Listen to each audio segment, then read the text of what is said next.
Alex, you get the exhibition this Friday. What are you looking at as you go into that game? Like, kind of, what's the keys for that game? I, first, I'm excited to see us play against somebody besides each other, which I think we're due for. And, I'm excited to just, see different combinations of our guys together because I think they're getting a feel for each other still. And same, as coaches, we're doing the same thing, trying to get a feel for it all because it takes time because we're all new. So I think that'll be a good step in that direction. Establishing culture is such a big thing in college sports in general. But just what are you trying?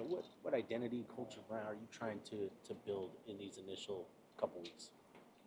I think kind of like the culture that's kind of historically been here.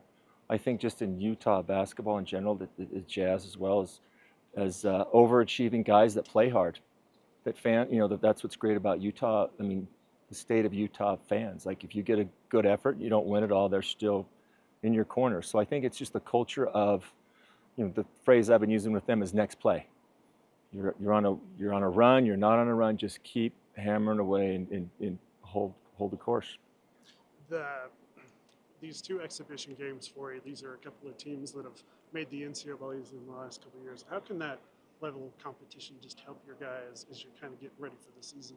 Oh, it's great. I mean, they're two colleges that are like you said, they've had success. The coaches have won a lot more games than I have, and it's a great test for us to see where we are, and again, play against somebody else and kind of, I think it'll help direct us where we want to go. I'm excited for them. What defines success for you this season? Obviously, you don't win every game, but if we look beyond that, what's a successful season? I think success is, we build the culture and we get better. Like I've really, for myself and the team, I think success is when we come in every day and we block out more, we talk more. I know it sounds like a line, but I truly believe that you do that, then things will take care of themselves. That's the thing. I tell them don't think about yourself and you benefit yourself.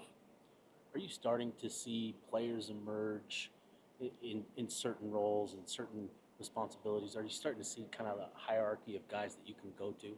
Yeah, no, I think there is. Yeah, you start to see personalities emerge. The older guys in age stick out from the younger guys a little bit. We have a couple European players that have had different basketball experience. But yeah, I think the interesting thing for me is the combinations of those guys and how it fits, and how those combinations help us and get better or be better. Going off of that question, I mean, how early are you trying to find a starting lineup, that combination, or what's kind of your philosophy with that? It's a good question.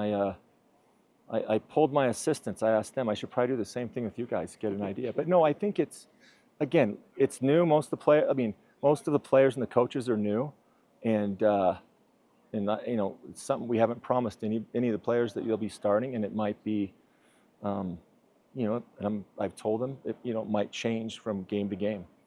I've heard you mention that before about pulling the assistants on who they think should start. Is that pretty widespread, and in the coaching staff you've been part of, NBA and otherwise? No, I've been in disagreements and discussions about rotations and start. I mean, it's fun. I really like my staff and I value their input, and it's interesting. I think listening helps me get to where I want to go with it, and I think it involves everybody. And I have a small staff, and it's actually interesting, and I also want them to make them to feel how hard. It's not as easy as you think. This roster is not extremely, it's not a very tall roster to a certain extent. Is that something that you're going to use as your an advantage heading into the season, knowing that you guys will be kind of smaller, but you have that athleticism to kind of counteract it? Yeah, no, we're a little on the small side, especially with the injury to Baba, and you pivot, and we'll have to use our strengths, and we'll have to make up for that lack of size with toughness and being a little bit smarter, and that provides opportunities to some younger guys, but. That's another thing that I think these exhibition games will give us a feel for. Because just looking at Reno, I know they're older, and I think generally bigger, which is going to be the case a lot of the time this year. But I think we'll have to find little nuances to get advantage. Coach, for the fans who aren't too familiar with the team, obviously a lot of new players are coming in.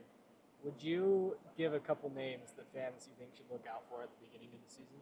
Well, that's it's a good question. You know what? I will say this. I say this about the staff. Like myself and my staff, we chose to come here. Like we wanted to come, and I think that's the case with the guys that we have here, which is, on the just looking at it on the surface doesn't seem like a big deal, but it is. But no, every day, the older guys, we have James Okonkwo, like our seniors. Bob is hurt. No, I think it's a fun group, and we have the docu-series on YouTube, which we're trying to, introduce them to. But no, I think we have Terrence Brown, we have Ja'Kai Howard. Like it's going to be fun for me to see them come together. I think it'd be fun for the fans too, because in the 3-4 months we've had them, they've gotten better.